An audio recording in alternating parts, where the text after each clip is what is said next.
Hey, welcome back to the channel. Nick Deckard here, and in this video we are going to talk about the different rental methodologies for your vacation home here in Ocean City if you are thinking about renting out your home, or if you're considering buying and are curious about what this rental process might look like.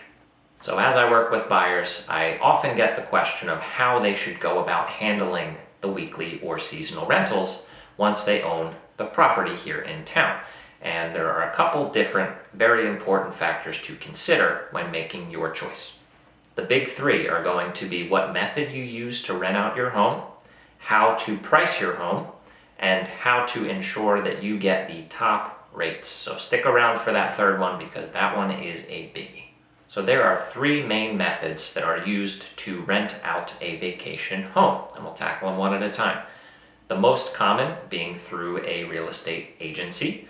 The second through a website called Shore Summer Rentals, and the third being through another website, VROCNJ.com, Vacation Rentals Ocean City.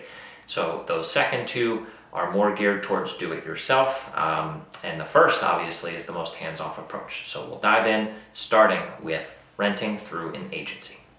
When you have your property rented through a local real estate agency, that comes with a couple of perks. Number one, they do all of the marketing for you, so you don't have to go out there and find your own tenants. You still can if you would like, but you don't have to. Number two, it's very hands-off in that you don't have to and have very minimal, if any, communication directly with the tenants. So that can be seen as a pro if you are looking to have an investment be as hands-off as possible and to save you time.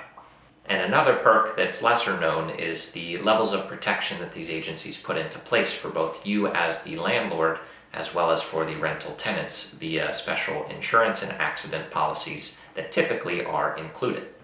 And let's get straight into the reasons why this may not be the route for you. This is going to be the highest out-of-pocket cost at 12 to 15%. Now, in every contract, it does state that that is negotiable, as all commissions in real estate are. However, that is what you are likely to find should you decide to work with any or multiple of the agencies here in town. And the second con is less of a con and more of a misunderstanding. So a lot of buyers and subsequent owners think that because they have a rental agency and a rental agent representing them, that if any issues arise while there are tenants here, that the agent and agency will simply be able to take care of everything on the spot. And while that can be the case, and that certainly is helpful, it's important to know that for certain things, if there is a repair needed among many, many others, they will still need to reach out and contact you and get at a minimum your authorization to move ahead and schedule said repair. Now, the other side of that is they may require you to go and call one of these recommended contractors to get it done as well, as they may not have the authorization to do so. So while this is the most hands-off approach, it does come with a price, and it also is not 100% hands-free. So with ShoreSummerRentals.com, there are a couple interesting perks to dive into that may be right for you. The big one being there are no commissions and no fees. You might be thinking, well, this isn't a free service. How is it that they make their money? So instead of charging a commission like the rental agencies do, they have a flat membership fee. And there are multiple options that run from $349 a year per property to $999 per year per property. And the perks that come with those levels of membership vary, so you would want to check this out for yourself. Another cool thing that they do is they do still market your property. If you were doing this 100% by yourself, you would be 100% responsible for marketing. So this fee includes them marketing your property. Now, there's a basic level of marketing. You can also pay additional add-on charges to get more exposure. So they give you the option, right, of how much exposure you want, where, and when. So it'll be up to you to decide which level is right for you and how much you are willing and able to spend to ensure that your summer season gets fully booked at rates that work for you. And a final perk of Shore Summer Rentals is that they have a lot of free tools, walkthrough videos to get you up and running. And that ranges from lease agreements to recommendations on cleaners. It runs the gamut, and there's a lot on there for you to dig into.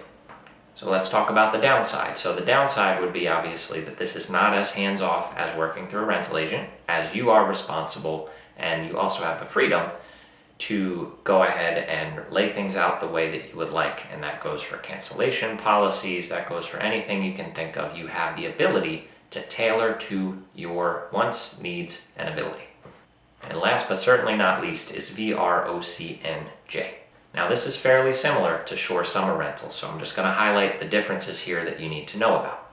The first being that the membership rates are a tad lower than Shore Summer Rentals. They range from $299 per property per year to $899 per property per year. So we're looking at $100 less in each of their packages.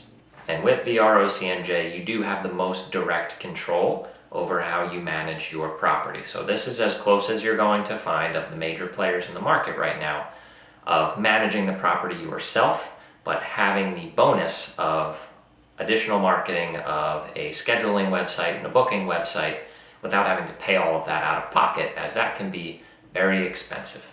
Now, if you were going to do this 100% yourself versus one of these three choices, you need to be very aware that you would have to charge and will be on the hook for New Jersey sales tax, for occupancy fees, as well as a couple others that will certainly take a big chunk out of your take-home revenue.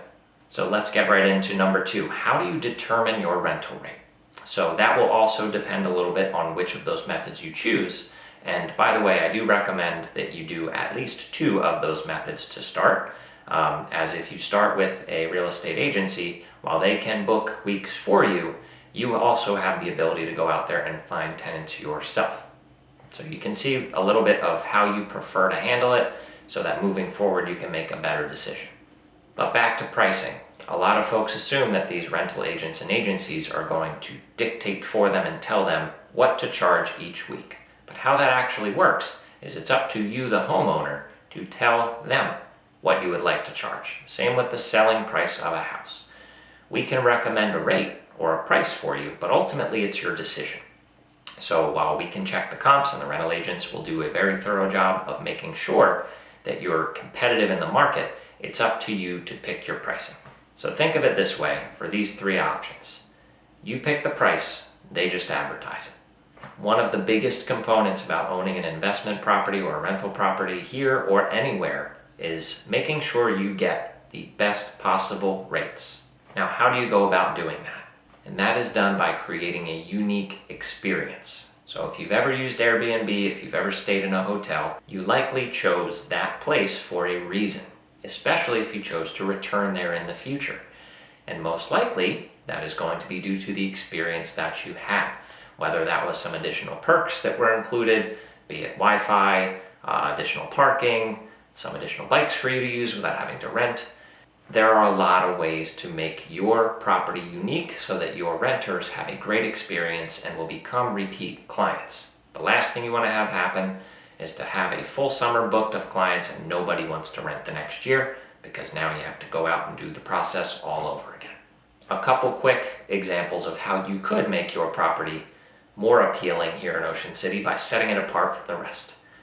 In a race to the bottom, everybody loses. So if your property is just like everybody else out there, your 3-bed, 2-bath is just like the 17 others within a couple blocks of yours, you end up competing with price. So as a potential tenant, you're always going to take price into consideration if you have no other value in one of those or 2 of those specific properties. So you don't want to beat people on price, because that's money out of your pocket. So 2 ways that you can make your experience for your tenants more unique would be to, for instance, target pet owners and have a pet-friendly rental.